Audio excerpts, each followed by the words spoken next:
Hi, my name is Arlen Tuller, and along with Leanna Kelly, our presentation is on the LGBT community, the cultural factors, and health disparities.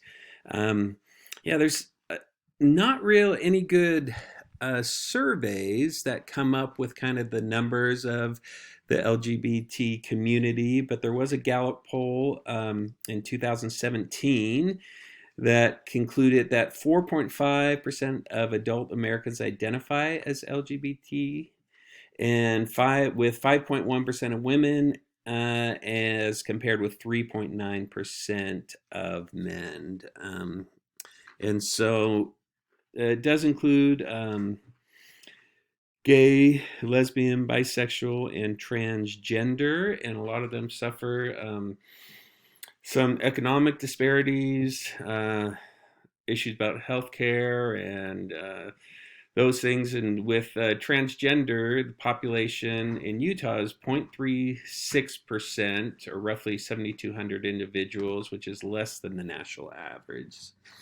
Um, so we'll go on, talk about some of the issues.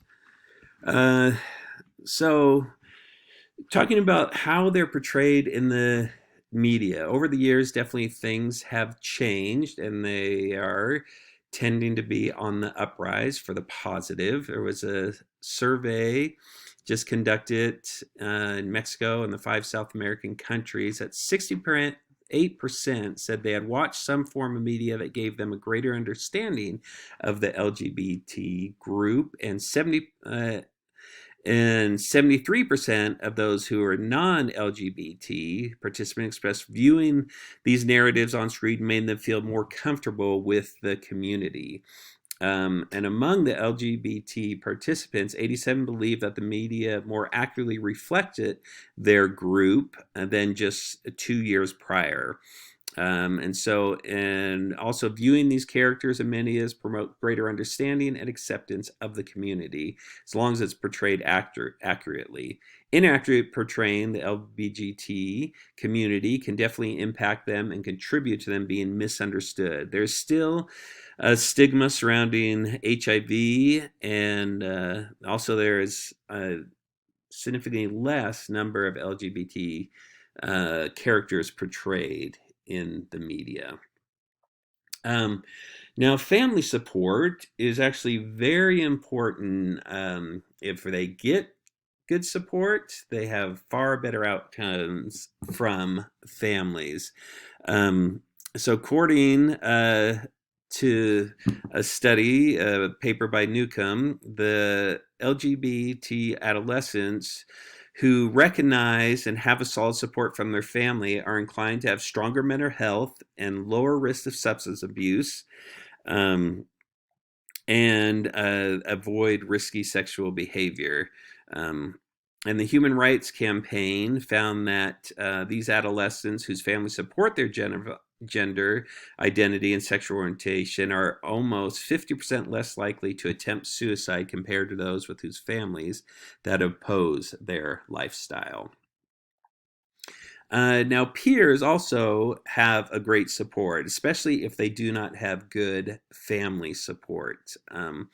Now, students who experience victimization due to their sexual orientation and gender expression at school are almost 3 times more likely to skip school because they feel unsafe or uncomfortable.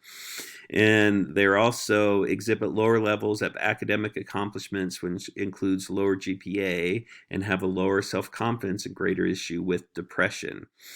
Peers can have a positive support effect with family members when family members do not support. So, a supportive peer group may protect against mental health problems for the youth and emerging adults who lack support from their family members.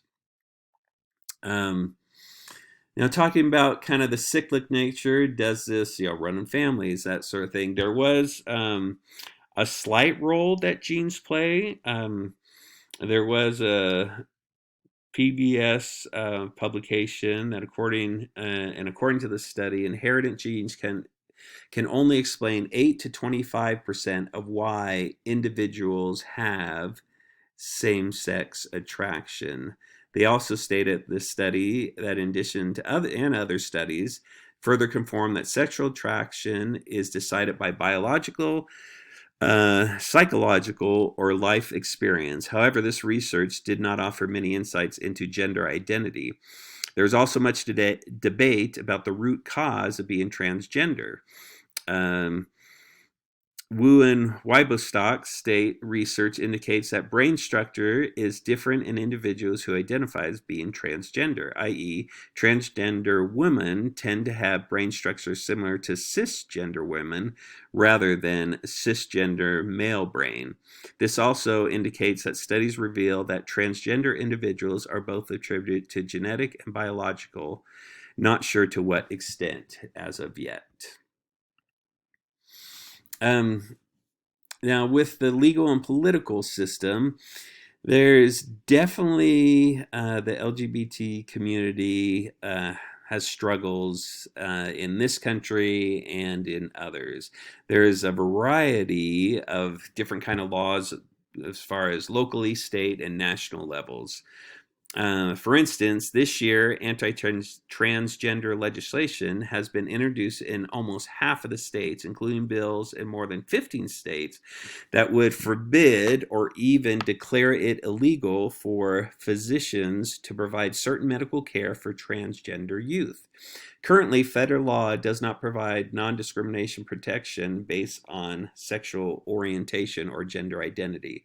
The federal government is currently working to put a bill, the Equity Act, in place that prohibits discrimination based on sex, sexual orientation, and gender identity. This bill was passed by the House just on February 25th of 2021. The bill still needs to pass by the Senate.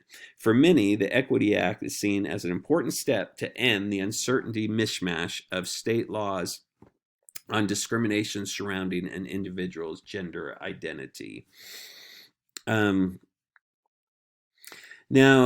the environment for religion is definitely mixed. There are major group religions that are accepting, but there are also a large number that are not. But it seems trend is improving, and so a lot of groups are, especially major religious groups, has signed on to major non-discrimination laws that protect LGBT people and support marriage equality. And there's one exception about the marriage equality, and that is the white evangelical Protestants, which very much are opposed to that. So there's definitely kind of a mixed bag there, and a lot of bigotry still remains. And so it's very sad when we see that.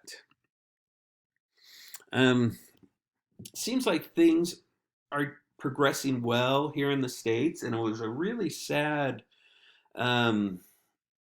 researching kind of over all of the around the world. There's definitely different countries. There's a lot of places where it's dangerous to be of different, identity and to be of the LGBT community, as far as discrimination, harassment, and even death.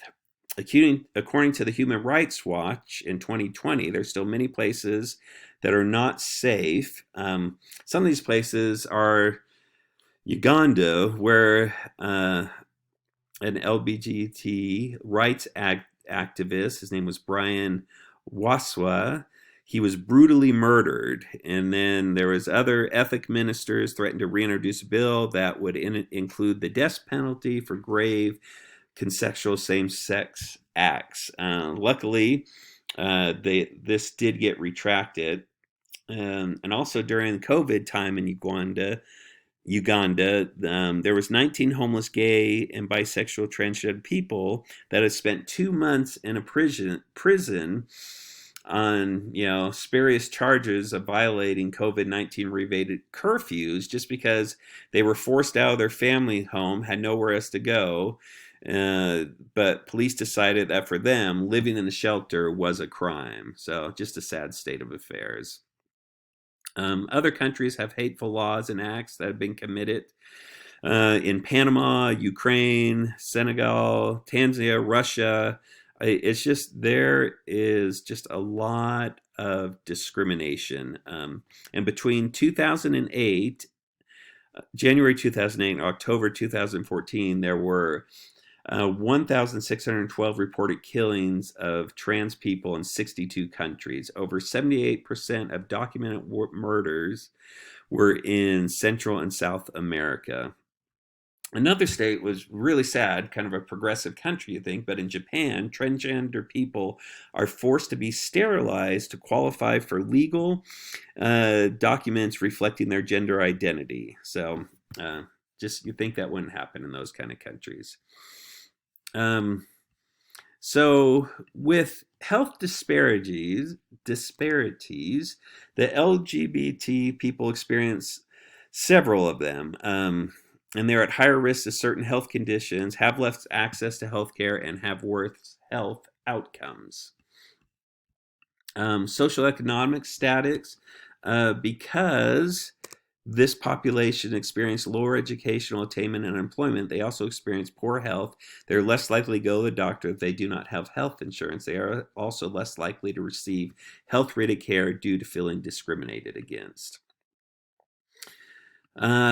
Blacks, whites, Asian, and other LGBT people have strategically significant higher poverty rates than the same race cisgender straight counterparts. The LGBT people and the remaining groups of color tend to have similar higher rates of poverty when compared to cisgender people, the same racial group. Minority stress shows that stigmatized minority groups face chronic stressors that ultimately lead to physical and emotional response and have long-term consequences.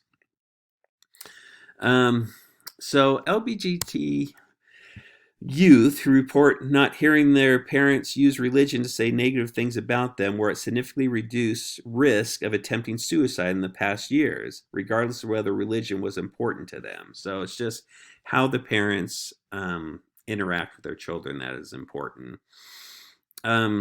Straight and gay men have similar poverty rates to each other, and the lowest poverty rates for all other groups. And lesbian and straight women also have similar poverty rates to each other and higher poverty rates than cis gay and straight men. But bisexual women and transgender have similar poverty rates to each other and higher poverty rates to all other groups. Now, LGBT people are more likely to live in urban areas at 88.3% compared to their cisgender straight counterparts at 84.2%, and 11.7% of LGBT people live in the rural areas compared to 15.8% of cisgender straight people. The difference is significant and persistent after considering other characteristics such as education, employment, race, and age. Implicit and explicit biases. Implicit, they are unconscious, which are gay men are more feminine, assuming all lesbians wear flannel, thinking all gay men have AIDS, and asking a lesbian if she has a boyfriend. And then if you're staring at a transgender person. And explicit biases are you're going to go to hell for living this lifestyle, intentionally referring to a transgender person by the wrong pronoun, insisting that someone in the LGBT community can choose their lifestyle, and expressing hate and speech. These disparities would have the same negative outcome no matter what religion in the world an individual lives. Some of these outcomes could be not seeking medical help due to their feeling of discrimination, feeling of not belonging, increased depression, and suicide.